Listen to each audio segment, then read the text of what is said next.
누구든지 인생을 살다 보면 어떤 깨달음을 얻을 때가 있습니다. 하나님이 우리 인생을 지으실 때 우리에게 지성을, 이성을 같이 주셨으니까 이제 분별하게 되지요. 시행착오를 거치면서 많은 경험들을 통해서 이거구나, 이런 거 전환하게 되는데, 인생에서 가장 큰 변화는 성경에서 거듭남의 변화라고 말하고 있어요. 물과 성령으로 거듭난다는 거죠. 이건 이제 성경적인 표현입니다. 자, 성경적 표현 말고 보통 사람들이 이해하는 과정은 이러는 거예요. 자, 인생을 태어났습니다. 인생을 걸어갑니다. 살아가는데 사는 게 힘들죠. 내 마음대로 되는 것이 없죠. 내가 내 인생의 주인이 아닌 것을 어느 날 알게 돼요. 주인이라는 말은 내 마음대로 할 수 있을 때가 주인인데, 살다 보니까 내가 내 인생의 주인이 아닌 것을 깨닫게 되는 거죠. 심지어 내 생명인데도 내 마음대로 안 되고, 내 건강인데도 내 마음대로 안 되고요. 내가 낳은 자식들도 내 마음대로 안 되고, 사업도 그렇고 내 마음대로 되는 게 없더라고요. 그러니까 내가 주인이 아니구나, 그러면서 발견하는 게 창조주 하나님, 전능하신 하나님을 발견하게 되는 거고, 그 믿음으로 걸어가면서 나중에 그런 고백하는 겁니다. 모든 것은 하나님의 은혜였습니다. 이런 고백을 안 할 수가 없죠. 그러니까 하나님을 정말 만났다라고 하는 이야기는 이런 거예요. 인생의 목표가 달라지는 겁니다. 그동안 내가 내 인생의 주인인 줄 알았는데 이제 보니까 내 인생의 주인이 내가 아니고 주님이시죠. 그래도 주님을 나의 주로 영접하죠. 그걸 영접이라고 말하는 거예요. 주님을 영접하니까 삶의 태도가 달라집니다. 그동안 내 마음대로 하면 되는 줄 알았는데 내 마음대로 해서 되는 게 전혀 아닌 것을 어느 날 알게 되지요. 그러니까 자기 스스로를 회개하고 변화시키면서, 그러면서 이 복음의 말씀을 들을 때 이 복음을 통해서 진리를 발견하게 돼요. 이게 인생이구나, 사는 게 이거구나, 참된 가치가 이런 거구나. 그리고 복음을 통해서 주님의 사랑을 알게 되죠. 사랑을 머리로 하는 것이 아니고 가슴으로 이제 경험해요. 그러니까 그 사랑 가운데 녹아지고 사랑 가운데 펑펑 울기도 하고, 그러면서 이 사랑을 나누려고 하는 삶을 살다 보니까 삶의 목적도 달라지죠. 그러니까 거듭났다라고 하는 것은 인생을 걸어가던 사람이, 이 방향을 가던 사람이 완전하게 돌아서서 새로운 가치관, 새로운 목적, 새로운 인생관, 이 완전한 변화, 근본적인 변화, 이게 새로운 삶, 거듭남이라고 성경이 말하고 있는 것이고, 성도들은 누구냐? 거듭난 사람들의 무리를 성도라고 부르고 있고, 우리가 지금 그런 무리가 앉아 계시는 거죠. 이렇게 해서 근본적인 변화를 이제 가져왔지만, 근본적인 변화 말고 또 다른 깨달음이 있어요. 이미 근본적으로는 변화됐어요. 목적을 분명히 했으니까. 하지만 이 목적을 이루고 가는 과정에서 이렇게 하면 더 좋았는데, 이런 깨달음이 있잖아요. 우리는 그런 깨달음을 거룩한 각성, 거룩한 각성이라고 부르는데, 이 awakening, 흔들어 깨우는 이 각성을 통해서 인생들이 확확 바뀌는 거예요. 목적을 향해서 가지만 빙빙 돌아서 고생만 하는 분이 있는가 하면 방향을 탁 바꿔서 목표를 향해서 정확히 전진하는 놀라운 깨달음, 거룩한 각성, 여러분 다 있으실 거예요. 제게 왜 없겠어요? 저도 제 인생에서 정말 중요한 각성 몇 가지, 제가 나누고 싶은 말씀은 목회에 대한 개념, 목회에 대한 각성이 저를 새롭게 했던 경험을 좀 말씀드리고 싶어요. 예수님이 어느 날 길을 지나가시다가 그 마르다, 마리아 자매 가정을 들어가셨거든요. 수많은 사람들이 우르르 딸려 들어왔어요. 주님이 그 가정에 신방 오시니까 이 집이 얼마나 영광입니까? 얼마나 감사해요. 막 벅차죠. 그 언니 마르다가 너무 감사하니까 주님에게 정말 귀한 거를 대접하고 싶었어요. 부엌에 들어가서 요리를 막 하는데 손이 부족한데 동생이 안 보이는 거예요. 동생이 여자잖아요. 당연히 도와야죠. 그래서 어디 간가 찾아보니까 안 보여요. 더 찾아보니까 세상에 주님이 방에서 말씀을 전하시는데요, 그 방 맨 앞에 앉아가지고 그 말씀을 들으면서 은혜 받고 있는 거예요. 아멘, 할렐루야, 아멘. 아니, 나는 이렇게 고생하는데 앉아가지고 은혜 받고 있어요? 화가 난 거죠. 성경은 그 장면을 이렇게 말합니다. 마르다는 준비하는 일이 많아 마음이 분주한지라 예수께 나아가 이르되 주여 내 동생이 나 혼자 일하게 두는 것을 생각하지 아니하시나이까? 그를 명하사 나를 도와주라 하소서. 그러니까 얄미롭잖아요. 나는 이렇게 수고하는데 앉아가지고 예배드리고 은혜만 받고 있어요. 자, 그에게 마리아라 하는 동생이 있어 주의 발치에 앉아 그의 말씀을 듣더니, 주의 발치래요. 저 뒤가 아니고 바로 발 앞에 가장 가까이 앉아 있는 거예요. 그러니 얼마나 은혜가 되겠어요. 아멘, 할렐루야, 아멘. 이 언니가 막 이러다가 짜증이 난 거죠. 이제 화가 난 거죠. 불평이 생긴 거예요. 예수님, 저 마리아 빨리 나와서 일을 시키라고 이렇게 하시라고. 근데 예수님이 그렇게 안 하셨어요. 오히려 마르다를 책망했어요. 마리아가 잘하는 거야. 책망했어요. 그러면서 제가 왜 이 말씀을 붙잡는가 하면, 제가 미국에 처음 유학 가서 이제 30대 초반, 20대 후반 지나면서 그 유학 가서 개척교회를 제가 시작했는데, 저는 정말 목사가 될 때 정말 결심했어요. 뭐 꾀부리지 않고 생명을 바쳐서 저 죽으면 죽으리라 열심히 목회하면은 저는 교회가 부흥될 줄 알았어요. 그래도 개척을 하는데 1년이 지나도 2년이 지나도 3, 4년이 지나는데 교회에 아무런 부흥이 없는, 변화가 없는 거예요. 여러분 생각해 보세요. 목회를 시작했는데 1년이 지나도요 뭐 아무런 변화가 없고, 그 목사 마음이 얼마나 조급해져요. 다급해져요. 2년, 3년 지나니까 절망이 되더라고요. 그리고는 이런 생각이 들더라고요. 하나님은 나를 축복하시지 않는가 봐. 또 더 지나니까 하나님은 나에게 관심이 없으신가 봐.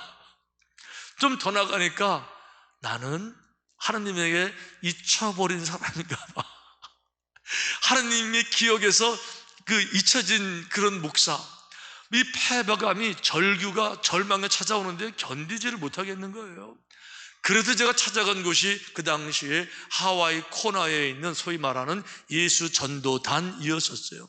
왜냐하면 그 예수 전도단은 소문이 나기를 전 세계에서 가장 성령 충만한 공동체, 지금도 그렇지만 전 세계에 선교사를 가장 많이 보내는 단체, 이렇게 알려졌거든요. 마지막 시대에 정말 선지자들이 모인 곳. 그러니까 저는 거기 가서 좀 잘 배워서 목회를 좀 잘하고 싶어서 거길 제가 찾아갔어요. 찾아가서 그 공부하는 커리큘럼 과목들을 쭉 보는데 제가 실망이 됐어요. 잘못 왔나 보다. 왜 그런가 하면 제가 찾아간 것은 목회를 잘하려고 찾아간 거거든요. 그러니까 목회를 잘하는 법, 뭐 이런 과목이 있어야 되잖아요. 교회를 성장시키는 법, 교회 성장학, 뭐 이런 과목이 있어야 돼. 그런 과목은 아예 없는 거예요. 전혀. 그리고 과목의 내용이 뭔가 하면 하나님의 음성을 듣는 법, 하나님의 마음을 깨달아 아는 법, 하나님과의 친밀감, 회복, 뭐 이런 것밖에 없는 거예요. 그런데 제가 그런 말씀을 제가 들으면서, 몇 주 공부하면서 말씀을 들으면서 제 마음이요 완전히 녹아져 내렸어요. 아, 이게 진리였었어요. 이게 생명인데 제가 딴짓하고 있었던 거예요. 그러니까 이거예요. 은혜가 뭐죠? 은혜를 받는다는 얘기는 목사가 자기 것을 짜집기 위해서 자기를 짜서 주는 게 아니고 하나님 거를 받아서 갖다가 전달해 주는 게 은혜를 받는 거거든요. 근데 목사가 성도들에게 은혜를 끼치려고 이렇게 노력만 많이, 자기는 받은 게 없는데, 그러니까 설교 준비한다고 그래서 책도 많이 읽어가지고 서론, 본론, 결론, 논문 쓰듯이 쫙 맞춰가지고 예화 쫙 찾아가지고 책 만들어서 쫙 내놓는다고 이게 은혜가 되는 게 아니에요. 교회 신방을 아무리 많이 한다고 교회가 부흥되는 게 아니더라고요. 하나님이 주셔야 되는 건데, 저는 어떻게 생각했는가 하면 제가 게으르지 아니하고 몸살이지 아니하고 열심히 하면 남들보다 신방도 2배, 3배 더 많이 하고 설교 준비도 더 많이 하면 은혜가 될 줄 알았는데 이게 아닌 거예요. 아닌 거예요. 그런데 배운 거는 뭔가 하면 은혜는 짜서 주는 게 아니에요. 없는 거 짜서 주는 게 아니에요. 우리 옛날에는 이불들이 참 좋지 않았죠. 그래서 이불들이 요즘처럼 저 가벼운 것이 아니라 솜이불 두꺼운 거 덮었거든요. 그리고 그거 하얀 거 광목 떠다가 그거 씌웠잖아요. 그걸 뭐라고 불러요? 소창? 맞아요? 오랜만에 그 단어 써보는데, 하얀 거 소창이가 뭔가 겨울에 빨잖아요. 봄에 빨잖아요. 그 저희 어머님이 꼭 그래요. 너 저 그때 붙잡아. 그때 붙잡아요. 혼자는 못 짜요. 둘이 짜야지. 둘이 몸 비틀면서 막 짜잖아요. 이렇게. 은혜는 없는 거 막 짜가지고 주는 게 아니에요. 은혜는 하나님이 주시는 거 받아서 전달하는 게 은혜인 거예요. 그래서 우리는 설교라고 말할 때 설교한다라고 말하는데, 영어로는 두 가지를 말을 해요. 하나는 설교한다라고 말하고, 또 한 가지는 딜리버리 한다 이렇게 말해요. 딜리버리 이렇게 말해요. 딜리버리 뭔지 아시죠? 배달의 민족, 배달. 하나님의 것을 배달해서 나누는 게, 이게 설교라는 거예요. 딜리버리가 설교라는 거죠. 문제는 뭔가 하면, 저는요 열심히 일만 열심히 하면 교회가 부흥될 줄 알았는데, 아니요, 일하는 것보다 더 중요한 거는 내가 먼저 주님의 은혜를 받았어야 되는 거예요. 내가 먼저 은혜를 채웠어야 되는 거예요. 저수지가 농사 지을 때 모든 농들에게 얼마나 중요해요. 저수지 물을 다 떼서 농사들을 짓잖아요. 그런데 저수지가 물을 주려면요, 자기를 먼저 채웠어야지요. 비가 많이 왔었을 때 물을 가득 채우면요, 저수지 물이 흘러 넘쳐가지고 아랫논으로 가는데, 저수지가 바짝 마르는 거예요. 저수지가. 제가 그런 꼴이었었어요. 날마다 너무 열심히 해서, 신방도 너무 열심히 하고, 날마다 잠도 많이 못 자고 너무 열심히 하는 바람에 탈진되고 받은 건 없는데, 제가 거기서 그걸 배우는 거예요. 중요한 거는 내가 먼저 받아야 된다. 목사의 마음에 자기가 먼저 은혜를 받아서 사랑이 막 넘쳐야 사랑이 하는데, 목사가 사랑이 없어요. 하도 교인들이 불평만 많이 하니까, 교인들이 비판만 많이 하니까. 목사도 인간이잖아요. 그러다 보니까 이게 감정을 거스르죠. 화가 나죠. 한두 번이 아니고 이 사람 건드리고 저분 건드리면요 짜증나죠. 강아지 기를 때 차 때려봐요. 악만 남잖아요. 그러니까 자꾸 건드리니까 사랑이 남는 게 아니고 이제 악만 남아가지고 누가 뭐라 그러는 거 아니야, 이러고 있으니까 무슨 목회가 되냐고, 그런 것들이. 그러니까 내가 먼저 나를 사랑으로 채워드리는 게 먼저더라고요. 내가 내 마음에 사랑이 없는데 어떻게 다른 사람을 사랑의 사람으로 내가 만들어내냐고요. 내 마음에, 설교자의 마음에 정말 강 같은 평화가 없는데, 설교를 듣는 사람들에게, 여러분, 설교하는 목사의 제 마음에는 강 같은 평화가 없습니다. 그런데 성경에 약속했으니까 이거 나는 패스하고 여러분 가지세요, 받으세요, 이게 되냐고요. 그래서 배운 게 뭔가 하면, 목회는 마르다처럼 열심히 한다고 되는 게 아니고 마리아처럼 자기가 먼저 은혜를 받아야 되는 거다. 아멘. 이게 목회만 그런가요? 아니요. 성도들도 똑같다는 거예요. 성도들도요, 봉사하지만 자기가 먼저 기도하지 않으면, 본인이 먼저 은혜 받지 않으면요, 제가 분명 알아요. 한 달 만에 시험 들어요. 맨날 못한다 그래요. 찬양대 여기 많이 계시지만 잘 들으셔야 돼요. 똑같아요. 여러분들이 하시지만, 찬양대 하지만, 여러분들 은혜가 깨지면요 당장 시험 들어요. 해가지고 한 해 못하니 당장 그만두는 거예요.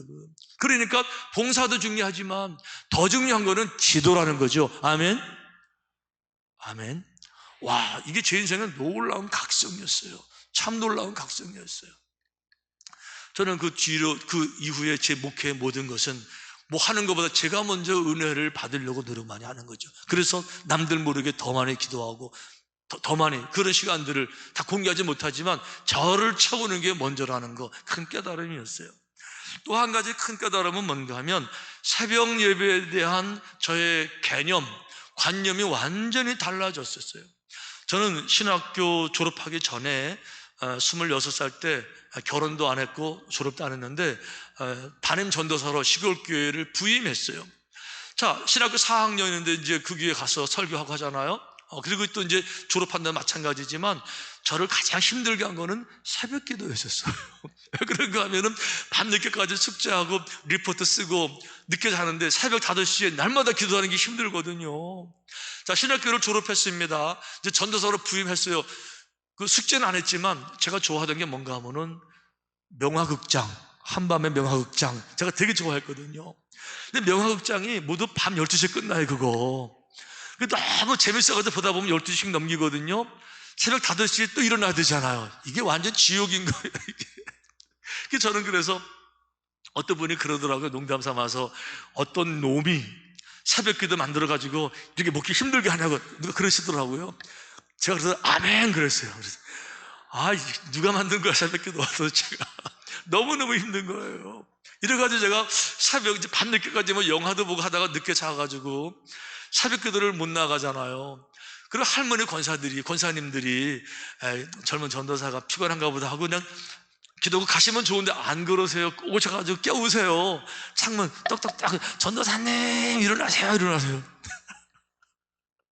그래가지고 자다가 막 놀래가지고 세수도 못하고 막 쫓아나간 거 제가 좀 기억해보면요 한 서너 번은 제가 그런 기억이 제가 남아요. 미국에 이제 갔잖아요. 미국 가서 한국서도 힘들었는데 미국에서 얼마나 새벽기도가 힘들어요. 그랬는데 서울에 곽선희 목사님이 미국에 오셔서 목회자들 세미나를 하셨어요. 거기 제가 또 공부를 갔죠. 곽선희 목사님이 그런 얘기 하세요. 여러분 이민 목회 힘들지요? 제가 다 이해합니다. 이민 목회요 정말 힘들어요. 근데 그분이 이해해 주시는 거예요. 아주 위로가 됐어요. 근데 그 다음 말, 제가요 힘든 이민 목회를 힘들지 않게 하는 방법을 알려줄게요. 제가 얼마나 기대가 됐겠어요. 근데 그 방법이 뭔가 하면 새벽 기도였어요. 새벽 기도를 하면 이민 목회가 안 힘들다는 거예요. 그러면서 당신의 얘기를, 자기 얘기를 하는 거예요.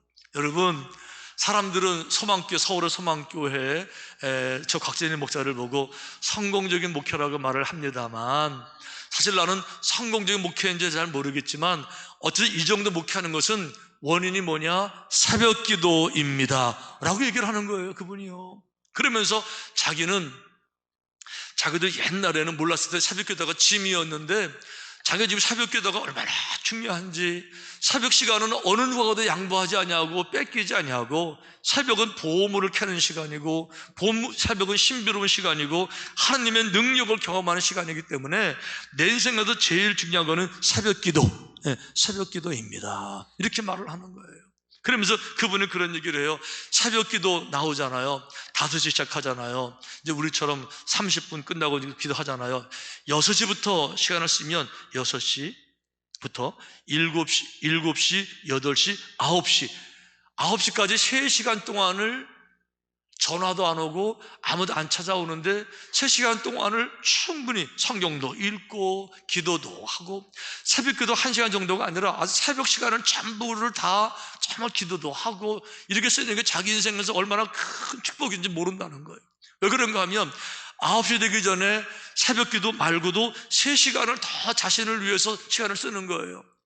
그럼 9시에 출근하는 목사들은요 9시 출근했어요. 10시, 11시, 12시까지 9시에 출근해서 12시까지 3시간 동안 할 일을요 곽선희 목사님은 출근하기 전에 9시 전에 다 끝내버리시는 거예요. 벌써 이렇게. 수학 계산이 어려워요? 산수가 어려워요?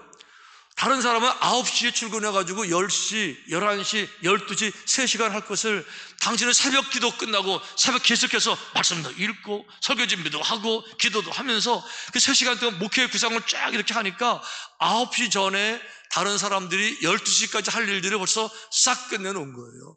누가 그분을 이길 수 있겠어요? 누가 그분을 앞서갈 수 있겠어요? 그러면서 그분은 그렇게 말하는 거죠.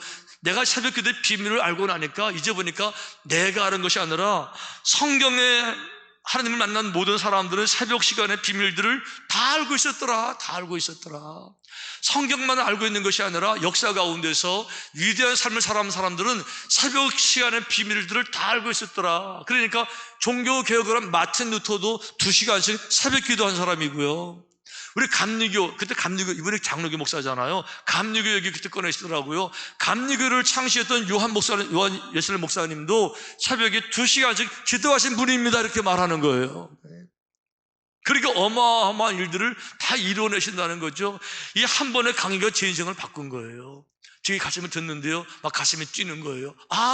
눈이 확 열리, 그랬던 거구나, 그랬던 거구나, 그랬던 거구나, 그랬던 거구나. 제가 그 세미나 마치기 전에 결단했어요. 내 인생에 이제 새벽을 내가 늘 깨우고, 더 중요한 거, 새벽 일 끝나고 절대 집에 가지 않고 절대 잠자지 않고 새벽에 보물을 내가 캐리라. 그 이후로 계속 제가 이렇게 살아가는 거예요. 그러다 보니까 좋은 삼천교회 목사하고 있잖아요. 저도 이렇게 제가 너무 은혜를 많이 받아가지고 결단을 탁 내린 다음에 그 교회 와가지고 전 교인에게 제가 선포했어요. 이렇게 말해, 우리 교회 이제부터는 새벽 강단을 붙잡는 교회, 이렇게 제가 특세를 처음 시작했는데요. 놀랄 준비하셔야 돼요. 특세, 우리가 20일 특세하지만은 올해 하면 40일 정도 하잖아요. 제가 40일 가지고 양이 안 찼어요. 얼마나 결심이 컸는지 제가요 150일 특세를 선포했어요. 특별 새벽 특세 150일 이렇게 얘기했어요. 왜 그런가 하면 시편이 150편까지 있잖아요. 시편 150일 특세 이렇게 했어요. 날마다 한 장씩 읽어가면 150일 동안 모든 중징후가 싹 나와야 됐고요. 150일 동안 날마다 아침 먹었어야 됐어요. 우리처럼. 힘들었겠어요? 힘들었겠어요? 안 힘들더라고요. 안 힘들더라고요. 은혜를 받으니까 펄프고 힘들은 않은데 안 힘들더라고요. 제가 이래봬도요 150일 특세한 사람이 제가 이래봬도 그 세미나가 제게는 영적인 각성이었어요. 어마어마한 영적인 각성, 인생을 바꾼, 새벽기도에 대한 관념을 바꾼 거예요. 우리는 발상의 전환 이런 말 하잖아요.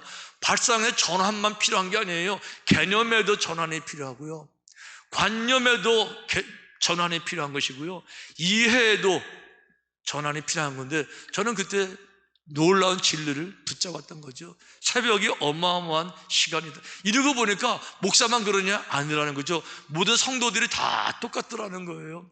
자, 우리가 해마다 연말이 되면 이런 찬양 불러요. 나의 나 된 것은 하나님의 은혜입니다 라는 찬양 부르죠. 정말 은혜가 아니면 살 수가 없잖아요. 내 마음대로 되는 게 아무것도 없잖아요. 다 축복이잖아요. 그런데 하나님은요, 기도하지 않는 사람들이 역사하지 않으세요. 기도하지 않는 사람들은 주시지도 않으세요. 왜 그런가 하면 성경이 이렇게 되어 있어요. 그냥 아무것도 구하지도 않고 기도도 안 하는 사람들 주게 되면 고마운 줄도 모르고 감사할 줄도 모르고 거룩한 것을 개에게 던지지 말라는 거예요. 거룩한 진주를 돼지에게 던지지 말라는 거예요. 기도하지 않는 사람에게 아무리 좋은 걸 준들 감사도 안 하는 거죠. 그러니까 내가 이거 너희들 다 줄게 약속하신 다음에 그 다음 말이 중요해요. 그럼에도 불구하고 너희는 내게 간구하여야 하리라. 그러니까 기도할 때 하나님이 채워주시는 거죠. 새벽 기도가 뭐냐고요? 일어나기 힘들어요? 너무 추워요? 비 와요? 눈 와요? 아니요. 새벽 기도는요, 절실하게 원하지 않는 사람들을 걸러내는 장치예요. 새벽 기도는요, 진짜 믿음인지 아닌지를 알아볼 수 있는 좋은 기회가 되는 거예요. 새벽 기도는요, 우리가 가진 이 꿈이, 이 믿음의 열정이 진짜인지 아닌지를 알 수 있는, 착각하면서 믿음이 있다고 하는 그런 거 말고 진짜 믿음인가 아닌가를 구별하는 놀라운 능력이 된다는 거죠. 그래서 하나님은요, 새벽에 일어나는 사람들을 찾으시는 거예요. 그분의 모든 기적은 거의 다 새벽에 일어나는 거예요. 이스라엘 백성들이 광야를 지날 때 불기둥과 구름기둥도 새벽에 나타나는 거고, 만나도 새벽에만 떨어지는 거고요, 홍해바다도 새벽에 갈라지는 거고요, 모세가 율법 받을 때도 새벽에 받은 거고요, 여리고성이 무너진 것도 새벽이고요, 마리아가 부활한 주님 만난 것도 새벽이고요. 아니요, 예수님은 자신이 새벽에 일어나셨어요. 새벽 아직도 밝기 전에 예수께서 일어나 나가 한적한 곳으로 가서 거기서 기도하셨다 그랬어요. 주님도. 새벽은 짐이 아니에요. 새벽은 부담이 아니에요. 새벽은 인생을 깨우기를 원하는 사람들이 놀라운 축복을 받을 수 있는 어마어마한 축복의 장소라는 거죠. 아멘. 아멘. 그래서 우리는 다윗의 마음을 배워야 돼요. 다윗의 믿음을 배워야 돼요. 어떤 상황에도, 모든 상황 속에서도 나는 믿음을 가지고 새벽을 깨우리라. 새벽을 깨우기로는 확정하고 또 확정하고 또 확정했도다. 그런 성도가 되시기를 주님의 이름으로 축원합니다.